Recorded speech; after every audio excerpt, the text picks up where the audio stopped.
चला तर स्वागत आहे तुमच्या सगळ्यांचं सदैव क्लासेसमध्ये. पुढची एक कविता घेणार आहोत आपण. त्या कवितेचं नाव आहे "सन एक दिन". तर चित्रामध्ये दाखवल्याप्रमाणे तुम्ही बघू शकता की या ठिकाणी हा जो सण आहे, तो सण कोणाचा आहे? तर हा सण आहे बैलांचा. कारण बैल हे वर्षभर शेतामध्ये कष्ट करत असतात, मेहनत घेत असतात. त्याचबरोबर बैलगाडी पण आपण बैलांच्या सहाय्याने चालवत असतो. बैल आणि माल वगैरे वाहून नेत असतात, सामान वाहून नेत असतात ते बैल. तर त्यांच्यासाठी हा एक दिवस आहे, त्याला म्हणतो बैलपोळा. काय म्हणतो आपण त्याला? बैलपोळा आपण म्हणतो.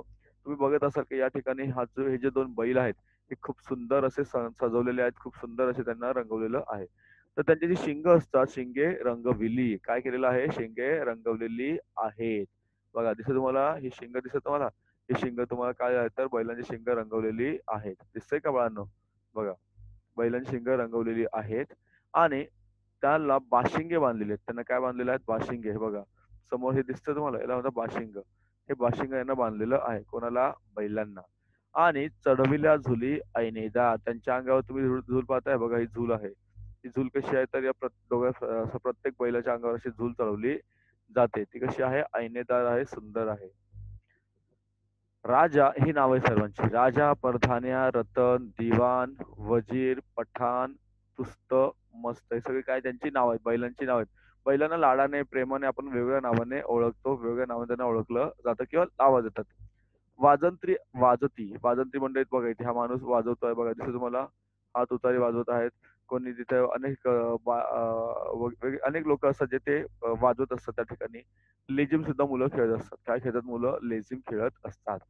मिरवीत नेती बैलांलागी आणि बैलांची काय काढली जाते? मिरवणूक काढली जाते. बैलांना मिरवणूक काढली जाते. बैलांना मिरवलं जातं पूर्ण गावातून.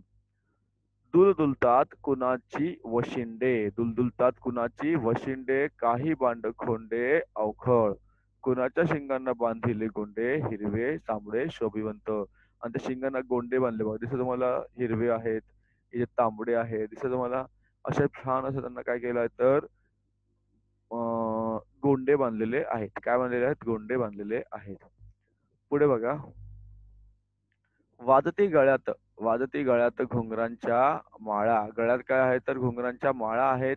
सण बैलपोळा ऐसा चाले. असा कोणता सण आलेला आहे? बैलपोळा आलेला आहे. बैलपोळा हा सण आहे. धुलींच्या खाली काय नसतील आसुडांचे वळ उठलेले. आता बघा शेतकरी शेतामध्ये काम करत असताना बऱ्याच वेळा बैलांना मारावं लागतं. कारण त्यांना ते हे जे काही आसूड आहेत, त्या आसुडांचा उपयोग केल्याशिवाय कधी-कधी बैल काम करत नाहीत.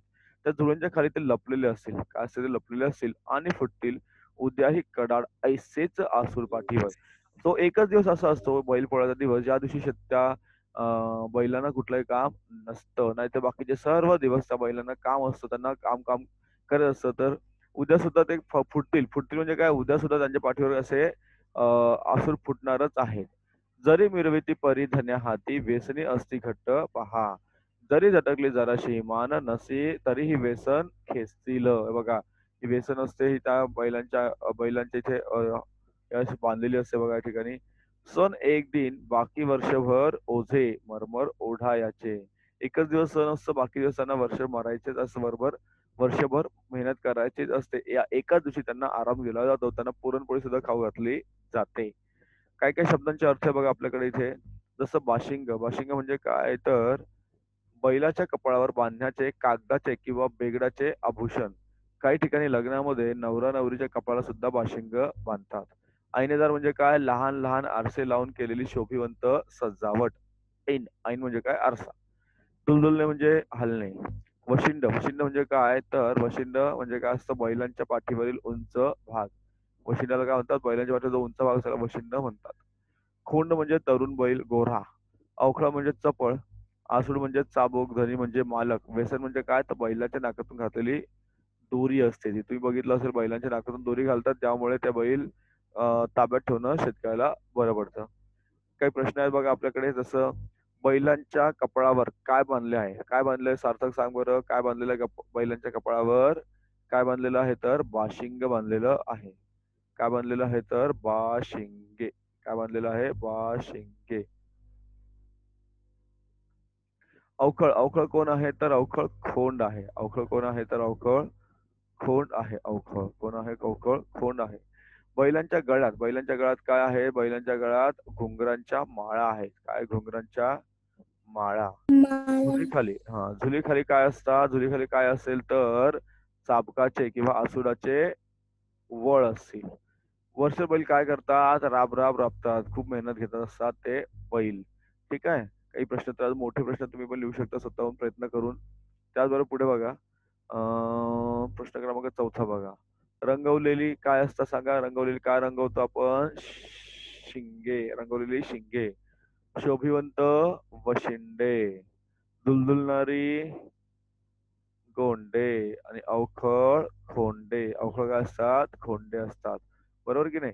असे तुमचे काही प्रश्न आहेत बघा इथे. तुमच्या गावात सुद्धा तुम्ही कधी जर गेला असाल तर यावेळेस तुम्ही म्हणजे किंवा कधी तुम्हाला गावामध्ये तुम्हाला अशा प्रकारचे काय मिळतात तुम्हाला बैल पाहायला मिळतात.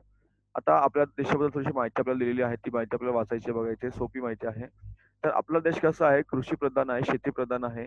आपली संस्कृती कृषी संस्कृती आहे. आपल्याकडे शेती करतात. हमारे यहाँ पे खेती करते हैं और खेती से हमारा जो देश है वो खेती खेती से हमें जो भी खाना वगैरे सब मिल जाता है. आपले सण समारंभ कृषीशी निगडीत असतात. शेतकरी ऊन, पाऊस, वारा यांची पर्वा न करता शेतात काबाड कष्ट करतो, तेव्हा कुठे शेतामध्ये पीक येत असते. त्याला शेतात अनेक प्रकारची कामे असतात. उदाहरणार्थ नांगरणी असते, पेरणी असते, कोळपणी वगैरे. अलीकडच्या काळात विज्ञान तंत्रज्ञानाची प्रगतीमुळे शेतीतील कामात नवनवीन यंत्रांचा वापर सुरू झालेला आहे. बैलांची कामं कोण करतं आता? यंत्र करू लागलेले आहेत. आधुनिक तंत्रज्ञानाने शेतीतील कामे झटपट होऊ लागली आहेत. त्यामुळे बैल करत असलेली कामे कमी झालेली आहेत. गावागावातील बैलांची संख्या सुद्धा रोडावली आहे म्हणजे कमी झालेली आहे. गोबर, गॅस, जैविक खतांचा वापर यांचे प्रमाणही कमी झालेले आहे. गावोगावी उत्साहात बैलपोळा सण साजरा होत होता. पण आता त्याचे प्रमाण कमी होत चाललेले आहे. पूर्वी प्रत्येक शेतकऱ्याकडे गोठा असायचा. त्यात अनेक जनावरं असायची. पण आता कितीतरी शेतकरी केवळ मातीचे बैल आणून बैलपोळा साजरा करतात. हा सण वेगवेगळ्या भागात वेगवेगळ्या महिन्यात साजरा केला जातो. बैलपोळा सणाला बेंदूर सुद्धा म्हणतात. काय म्हणतात? बेंदूर म्हणतात. काय म्हणतात? बेंदूर सुद्धा म्हणतात. पर्या काय बोलला? हे काय दिलं तुम्हाला 2 मिनिट थांबा. एवढं काय मला वाटतं आपण नंतर घेणारच आहोत. तसं काही विषय नाही आपला.